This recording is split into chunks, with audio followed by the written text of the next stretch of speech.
Now, the private sector has been challenged to take advantage of the growing creative industry in the country and help in internationalizing the annual Kenya Music Festival. President William Ruto, who hosted this year's music festival, a state concert at the Eldoret State Lodge, said it was time the annual showpiece gained international traction for sustainable growth. The president also directed that at least 80% of royalties collected be distributed to artists in the bid to monetize and grow the creative industry.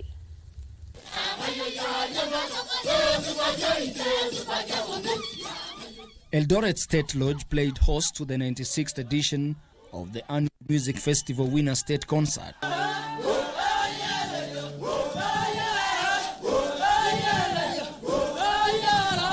Annual event attracting top and creative performances from various schools across the country before the head of state and other distinguished guests.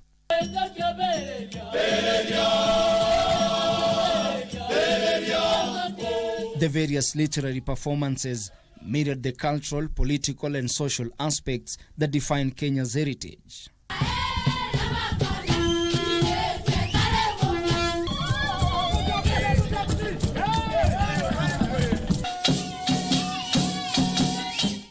Others speaking to the need for behavioral change on various aspects such as road safety.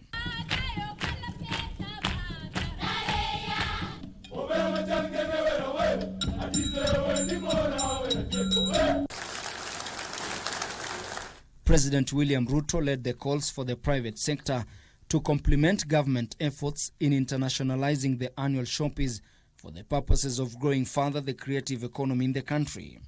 Kenya has been given the opportunity by the German government to be the country to showcase our culture next month in Germany.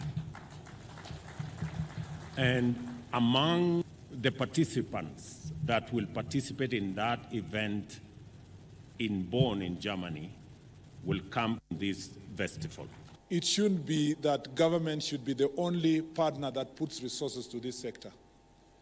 Our dream is to reach a stage where it is the private sector that takes the lead in terms of supporting and financing this sector, because herein is opportunity for proper branding, for talent identification.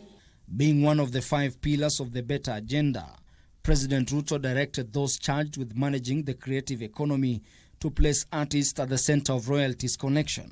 Royalties is not money for running offices. It is not money for paying for fuel for cars. It is not money for paying salaries. Royalty is money for artists. And it must be the case.